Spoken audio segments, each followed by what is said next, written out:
Hey guys, welcome to my channel. Guys, आज की जो हमारी क्लास है वो जियोग्राफी सीरीज की फर्स्ट क्लास है। इसमें हम जियोग्राफी से रिलेटेड ऐसे क्वेश्चंस डिस्कस करेंगे जो बार बार एग्जाम में पूछे गए हैं। तो देखते हैं कि ऐसे कौन कौन से क्वेश्चंस हैं जो एग्जाम के पॉइंट ऑफ व्यू से इंपॉर्टेंट है। तो अपनी क्लास स्टार्ट करते हैं। तो यहाँ जो आपका फर्स्ट क्वेश्चन दिया हुआ है वो पूछा गया है कि क्षेत्रफल की दृष्टि से भारत का सबसे बड़ा राज्य कौन सा है। यानी जो ऑप्शन में आपको राज्य दिए गए हैं, इन सभी राज्यों में से क्षेत्रफल की दृष्टि से भारत का सबसे बड़ा राज्य कौन सा है। ऑप्शन आपके पास उत्तर प्रदेश, बिहार, राजस्थान, महाराष्ट्र। आपको कमेंट करके बताना है कि इसका राइट ऑप्शन कौन सा हो जाएगा। सी ऑप्शन आपका एकदम करेक्ट हो जाएगा कि भारत का सबसे बड़ा राज्य कौन सा है, राजस्थान है क्षेत्रफल की दृष्टि से। नेक्स्ट क्वेश्चन देखते हैं। नेक्स्ट क्वेश्चन में पूछा गया है कि भारत और पाकिस्तान का जो विभाजन हुआ था वो किस योजना के तहत हुआ था। लॉर्ड माउंटबेटन योजना, क्रिस्प योजना, चेम्सफोर्ड योजना या बेवेल योजना। तो आपको राइट ऑप्शन बताना है। तो यहाँ जो आपका ए ऑप्शन है माउंटबेटन योजना वो एकदम करेक्ट हो जाएगा कि भारत और पाकिस्तान का जो विभाजन हुआ था वो माउंटबेटन योजना के तहत हुआ था। तो यहाँ ए ऑप्शन आपका करेक्ट है। नेक्स्ट क्वेश्चन में फोकस करते हैं। नेक्स्ट क्वेश्चन में आपसे पूछा गया है कि टूटते हुए तारे के संबंध में निम्नलिखित में से कौन सा कथन सही है। यानी टूटते हुए तारे से रिलेटेड यहाँ 4 स्टेटमेंट दिए गए हैं, उनमें से आपको बताना है कि कौन सा स्टेटमेंट सही है। पहला आपके पास कि टूटता हुआ तारा एक उल्का पिंड होता है। दूसरा है कि एक तारे का प्रकार होता है। तीसरा दिया हुआ है कि वायु के घर्षण में प्रज्वलित होना। चौथा पुत्सल तारे का मलबा। तो आपको सही ऑप्शन बताना है कि इसमें से सही ऑप्शन कौन सा हो जाएगा। ए ऑप्शन सही हो जाएगा कि जो टूटते हुए तारे होते हैं वो एक प्रकार के क्या होते हैं, उल्का पिंड होते हैं। यहाँ ए ऑप्शन करेक्ट है। इस क्वेश्चन पे फोकस करते हैं। नेक्स्ट क्वेश्चन पूछा गया है कि पृथ्वी के वायुमंडल में कौन सी गैस विपुल मात्रा में है। विपुल मात्रा मतलब होता है कि सबसे ज्यादा मात्रा में है। नाइट्रोजन, ऑक्सीजन, ऑर्गन या कार्बन डाइऑक्साइड। तो हम सभी को पता है कि हमारा जो वायुमंडल है उसमें सबसे ज्यादा नाइट्रोजन गैस पाई जाती है। तो यहाँ आपका ए ऑप्शन एकदम करेक्ट हो जाएगा। नेक्स्ट क्वेश्चन देखते हैं। नेक्स्ट क्वेश्चन में पूछा गया है कि ग्रीन हाउस प्रभाव के कारण, यानी ग्रीन हाउस इफेक्ट जो आपका होता है उससे क्या इफेक्ट पड़ रहा है हमारे इन्वायरमेंट में। पृथ्वी का तापमान कम हो रहा है, पृथ्वी का तापमान बढ़ रहा है, पृथ्वी का तापमान स्थिर है या इनमें से कोई भी नहीं। तो हम सभी जानते हैं कि ग्रीन हाउस इफेक्ट के कारण क्या हो रहा है, पृथ्वी का जो टेम्परेचर है वो डे बाई डे इंक्रीज हो रहा है। तो यहाँ आपका कौन सा बी ऑप्शन सही हो जाएगा कि ग्रीन हाउस इफेक्ट के कारण पृथ्वी का तापमान बढ़ रहा है। नेक्स्ट क्वेश्चन देखते हैं।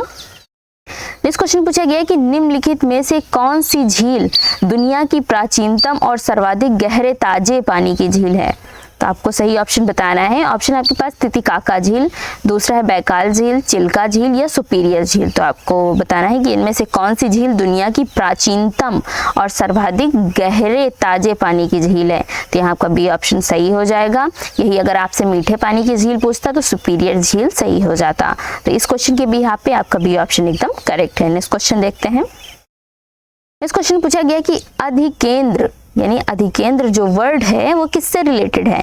भूकंप से रिलेटेड है, वलन से रिलेटेड है, पृथ्वी का भीतरी प्रदेश है या भ्रषण से रिलेटेड है। तो यहाँ ए ऑप्शन सही हो जाएगा कि जो अधिकेंद्र वर्ड है वो आपका भूकंप से रिलेटेड है। नेक्स्ट क्वेश्चन देखते हैं। नेक्स्ट क्वेश्चन पूछा गया है कि अलमाटी बांध, यानी एक बांध का नाम है अलमाटी। अलमाटी बांध किस नदी पर बना है। गोदावरी नदी पर, कावेरी नदी पर, कृष्णा नदी पर या महानदी पर। तो आपको राइट ऑप्शन बताना है। तो यहाँ सी ऑप्शन आपका एकदम करेक्ट हो जाएगा कि जो अलमाटी बांध बनाया गया है वो किस नदी पर बनाया गया है, कृष्णा नदी पर बनाया गया है। नेक्स्ट क्वेश्चन देखते हैं। नेक्स्ट क्वेश्चन में आपसे पूछा गया है कि बाघ परियोजना कब आरंभ की गई है। आपसे सन दिए हुए हैं, आपको सही सन बताना है कि बाघ परियोजना कब स्टार्ट की गई है। ऑप्शन आपके पास 1973 ईस्वी में, 1976 ईस्वी में, 1978 ईस्वी में या 1983 ईस्वी में। तो राइट ऑप्शन आपको कमेंट करके बताने हैं। तो यहाँ जो ए ऑप्शन है वो आपका एकदम सही हो जाएगा कि जो बाघ परियोजना है वो कब स्टार्ट की गई थी, 1973 ईस्वी में। तो यहाँ आपका ए ऑप्शन एकदम करेक्ट हो जाएगा। नेक्स्ट क्वेश्चन में फोकस करते हैं। नेक्स्ट क्वेश्चन में पूछा गया कि क्षेत्रफल के अनुसार विश्व में भारत का कौन सा स्थान है। यानी अगर हम क्षेत्रफल की बात करें, ना कि पॉपुलेशन की, सिर्फ हम क्षेत्रफल की बात कर रहे हैं, एरिया की, तो क्षेत्रफल के अनुसार विश्व में भारत का कौन सा स्थान है। ऑप्शन आपके पास 10वां, दूसरा, 5वां या 7वां। तो यहाँ डी ऑप्शन करेक्ट हो जाएगा कि क्षेत्रफल के अनुसार विश्व में भारत का स्थान कौन सा है, 7वां स्थान है। तो डी ऑप्शन करेक्ट है। नेक्स्ट क्वेश्चन देखते हैं। नेक्स्ट क्वेश्चन पूछा गया है कि कोडाइक नाल पर्वतीय स्थान स्थित है। कोडाइकनाल क्या है? एक पर्वतीय स्थान है जहाँ पर्वत पाए जाते हैं। वही पूछा गया है कि कहाँ स्थित है। पहला ऑप्शन आपके पास सेवराय पहाड़ी में, दूसरा है पालिनी पहाड़ियों में, तीसरा इलायची पहाड़ी में या नल्लामलाई पहाड़ी में। तो आपको राइट ऑप्शन बताना है। तो यहाँ आपका बी ऑप्शन करेक्ट हो जाएगा कि जो कोडाइकनाल पर्वतीय स्थान है वो आपका पालिनी पहाड़ियों में स्थित है। तो बी ऑप्शन एकदम करेक्ट है। नेक्स्ट क्वेश्चन देखते हैं। इस क्वेश्चन पूछा गया कि कौन से ग्रह का कोई उपग्रह नहीं है। जैसे कि हमारे जो पृथ्वी है वो क्या है? एक ग्रह है, उसका उपग्रह कौन सा है? चंद्रमा उसका उपग्रह है। तो वही यहाँ पूछा गया है कि ऐसा कौन सा ग्रह है हमारे सौरमंडल में जिसका कोई उपग्रह ही नहीं है। ऑप्शन आपके पास शुक्र, पृथ्वी, मंगल या बृहस्पति। तो यहाँ आपका ए ऑप्शन सही हो जाएगा कि शुक्र जो ग्रह है एक, उसका कोई भी उपग्रह नहीं है। तो यहाँ ए ऑप्शन करेक्ट है। नेक्स्ट क्वेश्चन देखते हैं। इस क्वेश्चन पूछा गया है कि निम्न में से किस नदी को बिहार का शोक कहा जाता है। यानी जो ऑप्शन आपके पास दिए गए हैं इनमें से किस नदी को बिहार का शोक कहते हैं। ऑप्शन आपके पास गंगा नदी को, गंडक नदी को, सोन नदी को या कोसी नदी को। तो यहाँ आपका डी ऑप्शन सही हो जाएगा। बिहार में आपका कोसी नदी पाई जाती है और इसे बिहार का शोक भी कहा जाता है क्योंकि इसका जो रास्ता है वो सीधा नहीं है, टेढ़ा मेढ़ा है और जब भी बाढ़ आती है तो इसका रास्ता बदल जाता है, कहीं एक फिक्स नहीं रहता, जिसकी वजह से बहुत बाढ़ आ जाती है और बहुत सारी प्रॉब्लम्स क्रिएट हो जाती हैं। तो इस वजह से कोसी नदी को बिहार का शोक कहा जाता है। नेक्स्ट क्वेश्चन देखते हैं। इस क्वेश्चन में पूछा गया कि पृथ्वी से सूर्य की दूरी कितनी है। यानी हमारी जो पृथ्वी है जहां हम लोग रह रहे हैं वहां से सूर्य की दूरी कितनी है। ऑप्शन आपके पास 16.98 करोड़ किलोमीटर, 14.98 करोड़ किलोमीटर या 18.06 करोड़ किलोमीटर या 12.98 करोड़ किलोमीटर। तो आपको सही ऑप्शन बताना है। तो यहाँ जो बी ऑप्शन वो एकदम करेक्ट हो जाएगा कि हमारी पृथ्वी से सूर्य की दूरी कितनी है? 14.98 करोड़ किलोमीटर। तो यहाँ बी ऑप्शन एकदम करेक्ट है। नेक्स्ट क्वेश्चन देखते हैं।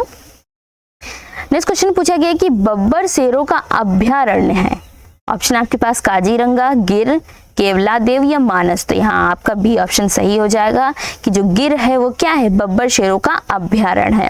तो यहाँ बी ऑप्शन करेक्ट है। नेक्स्ट क्वेश्चन देखते हैं। नेक्स्ट क्वेश्चन पूछा गया कि भारत में पेट्रोलियम का सबसे बड़ा स्थान कौन सा है। यानी जहाँ पेट्रोल सबसे ज्यादा पाया जाता है भारत में वो कौन सा स्थान है। ऑप्शन आपके पास कच्छ की खाड़ी, गंगा यमुना बेसिन, तीसरा खंबात की खाड़ी या मुंबई हाई। तो यहाँ आपका जो डी ऑप्शन वो एकदम करेक्ट हो जाएगा कि भारत में पेट्रोलियम का सबसे बड़ा स्थान कौन सा है? मुंबई हाई। तो यहाँ डी ऑप्शन करेक्ट है। नेक्स्ट क्वेश्चन देखते हैं। नेक्स्ट क्वेश्चन में पूछा गया कि कौन सी ठंडी जलधारा है। दो जलधारा होती है, एक गर्म जलधारा, एक ठंडी जलधारा। तो यहाँ कुछ आपके धाराओं के नाम दिए गए हैं और आपसे पूछा गया है कि इनमें से ठंडी जलधारा कौन सी है। यानी 4 ऑप्शन है, इसमें 3 गर्म जलधारा है और एक ठंडी जलधारा है, वही आपसे पूछा गया है। ऑप्शन आपके पास गल्फ स्ट्रीम धारा, कनारी धारा, मोजाम्बिक धारा या अलगुहाज धारा। तो यहाँ आपका डी ऑप्शन सही हो जाएगा कि कौन सी ठंडी जलधारा है? कनारी धारा आपकी ठंडी जलधारा है। इसके अलावा जो भी ऑप्शन आपके दिए गए हैं ये सभी गर्म जलधाराएं हैं। तो ये यहाँ आपका बी ऑप्शन एकदम करेक्ट हो जाएगा। नेक्स्ट क्वेश्चन देखते हैं। इस क्वेश्चन पूछा गया कि भारत का सबसे बड़ा साक्षर प्रदेश कौन सा है। यानी जहाँ सबसे ज्यादा एजुकेटेड लोग पाए जाते हैं, जहाँ साक्षरता प्रतिशत सबसे ज्यादा है भारत में, वो आपसे पूछा गया है प्रदेश। पहला आपके पास केरल, दूसरा है महाराष्ट्र, तीसरा है आंध्र प्रदेश, चौथा है उत्तर प्रदेश। तो हम सभी जानते हैं कि जो केरल के लोग होते हैं वो वेल एजुकेटेड होते हैं, बहुत ज्यादा एजुकेटेड होते हैं और सबसे ज्यादा साक्षरता का जो प्रतिशत है वो केरल में ही पाया जाता है। तो भारत का सबसे बड़ा साक्षर प्रदेश कौन सा है? केरल है। नेक्स्ट क्वेश्चन देखते हैं। इस क्वेश्चन में पूछा गया कि सबसे बड़ा महासागर कौन सा है। ऑप्शन आपके पास हिंद महासागर, अटलांटिक महासागर, प्रशांत महासागर या आर्कटिक महासागर। तो यहाँ जो आपका सी ऑप्शन वो एकदम करेक्ट हो जाएगा कि सबसे बड़ा महासागर कौन सा है? प्रशांत महासागर। तो सी ऑप्शन सही है। नेक्स्ट क्वेश्चन देखते हैं। नेक्स्ट क्वेश्चन पूछा गया है कि जावा मानव किससे रिलेटेड है। यानी जावा मानव जो एक क्या है प्रजाति है वो किस प्रजाति से रिलेटेड है? काकेशायड प्रजाति से, मंगोलायड प्रजाति से, निग्रोयड प्रजाति से, इनमें से किसी से भी नहीं। तो यहाँ आपका बी ऑप्शन सही हो जाएगा कि जो जावा मानव है वो किससे रिलेटेड है? मंगोलायड प्रजाति से। तो यहाँ बी ऑप्शन करेक्ट है। नेक्स्ट क्वेश्चन पे फोकस करते हैं।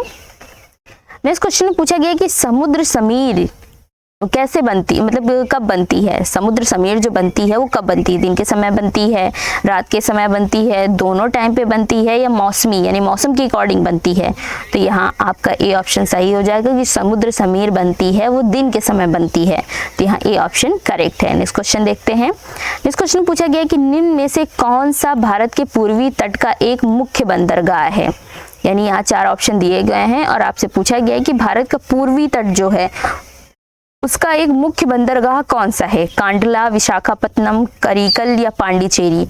तो आपको राइट ऑप्शन बताना है। तो यहाँ जो बी ऑप्शन है वो एकदम करेक्ट हो जाएगा कि भारत के पूर्वी तट का जो मुख्य बंदरगाह है वो कौन सा है, विशाखापत्तनम है। तो यहाँ बी ऑप्शन करेक्ट है। नेक्स्ट क्वेश्चन देखते हैं। नेक्स्ट क्वेश्चन पूछा गया कि वायुमंडल की सबसे नीचे की परत क्या है। अब जो हमारी वायुमंडल है उसमें कई सारी परतें पाई जाती हैं, तो वही आपसे पूछा गया कि सबसे नीचे की परत कौन सी है, समताप मंडल, बाह्य वायुमंडल, क्षोभ मंडल या मध्य मंडल। तो यहाँ आपका सी ऑप्शन करेक्ट हो जाएगा कि वायुमंडल की जो सबसे नीचे की परत है वो है आपकी क्षोभ मंडल। तो यहाँ सी ऑप्शन करेक्ट है। नेक्स्ट क्वेश्चन देखते हैं। नेक्स्ट क्वेश्चन पूछा गया कि दिग्बोई जो कि असम में है किस उद्योग के लिए जाना जाता है, लोकोमोटिव, कच्चा तेल, कोयला या लोहा। तो यहाँ आपका बी ऑप्शन करेक्ट हो जाएगा कि दिग्बोई स्थान जो कि असम में है वो कच्चा तेल के लिए जाना जाता है। तो बी ऑप्शन करेक्ट है। नेक्स्ट क्वेश्चन देखते हैं। नेक्स्ट क्वेश्चन पूछा गया कि सूर्य के सबसे समीप कौन सा ग्रह है। हमें पता है कि हमारे जो सौर मंडल है उसमें सभी ग्रह क्या करते हैं, सूर्य के चक्कर लगाते हैं। तो वही पूछा गया कि सबसे समीप का कौन सा ग्रह है, बुध है, शुक्र है, मंगल है या बृहस्पति है। तो राइट ऑप्शन आपको बताने हैं। तो यहाँ आपका जो ए ऑप्शन वो एकदम करेक्ट हो जाएगा कि सूर्य के सबसे समीप का कौन सा ग्रह है, बुध है। या ए ऑप्शन करेक्ट है। नेक्स्ट क्वेश्चन देखते हैं। इस क्वेश्चन में पूछा गया है कि मूंगफली का सबसे बड़ा उत्पादक कौन सा है, यानी कौन सा देश है जहां मूंगफली का सबसे ज्यादा उत्पादन होता है। ऑप्शन आपके पास भारत, सूडान, ब्राजील या चीन। तो यहाँ डी ऑप्शन सही हो जाएगा कि चीन देश जो है वो मूंगफली का सबसे बड़ा उत्पादक है। सबसे ज्यादा जो मूंगफली होती है वो आपकी चीन में होती है। तो यहाँ डी ऑप्शन करेक्ट है। नेक्स्ट क्वेश्चन देखते हैं। नेक्स्ट क्वेश्चन में पूछा गया है कि भाखड़ा नागल परियोजना किस नदी पर है, यानी भाखड़ा नागल बांध परियोजना किस नदी पर बनाया गया है, सतलज नदी पर, तुंगभद्रा नदी पर, गंगा नदी पर या रिहंद नदी पर। तो आपको राइट ऑप्शन बताने हैं। तो यहाँ जो ए ऑप्शन वो एकदम करेक्ट हो जाएगा कि जो भाखड़ा नागल बांध परियोजना है वो किस नदी पर है, सतलज नदी पर है। तो ए ऑप्शन आपका करेक्ट है। नेक्स्ट क्वेश्चन देखते हैं। नेक्स्ट क्वेश्चन पूछा गया कि सर्वाधिक गेहूं की पैदावार भारत के किस राज्य में होती है, यानी भारत के अलग अलग राज्यों में जो गेहूं की पैदावार होती है वो अलग अलग होती है। तो वही पूछा जा रहा है सबसे ज्यादा किस राज्य में होती है, पंजाब में, उत्तर प्रदेश में, हरियाणा में या मध्य प्रदेश में। तो यहाँ जो बी ऑप्शन वो एकदम करेक्ट हो जाएगा कि सर्वाधिक गेहूं की जो पैदावार होती है भारत में वो उत्तर प्रदेश में होती है। तो बी ऑप्शन करेक्ट है। नेक्स्ट क्वेश्चन देखते हैं। नेक्स्ट क्वेश्चन पूछा गया कि कौन से 2 ग्रह पृथ्वी की तुलना में सूर्य के निकट है, यानी पृथ्वी से पहले ऐसे कौन से 2 ग्रह आते हैं जो सूर्य के ज्यादा निकट हैं पृथ्वी के कंपैरिजन में। ऑप्शन आपके पास बृहस्पति एवं बुध, दूसरा है वरुण एवं शुक्र, तीसरा है मंगल एवं शनि और चौथा है शुक्र एवं बुध। तो यहाँ आपका डी ऑप्शन करेक्ट हो जाएगा कि जो शुक्र और बुध है वो पृथ्वी के कंपैरिजन में सूर्य से ज्यादा निकट वाले ग्रह हैं। तो यहाँ डी ऑप्शन करेक्ट है। नेक्स्ट क्वेश्चन देखते हैं।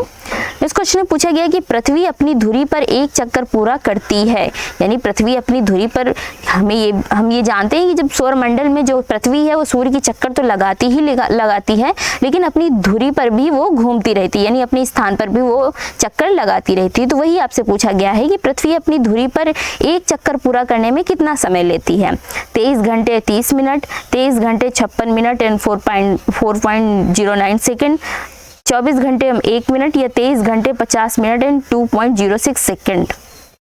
तो यहाँ आपका बी ऑप्शन सही हो जाएगा कि पृथ्वी अपनी धुरी पर एक चक्कर पूरा करने में 23 घंटे 56 मिनट और 4.09 सेकेंड का समय लेती है।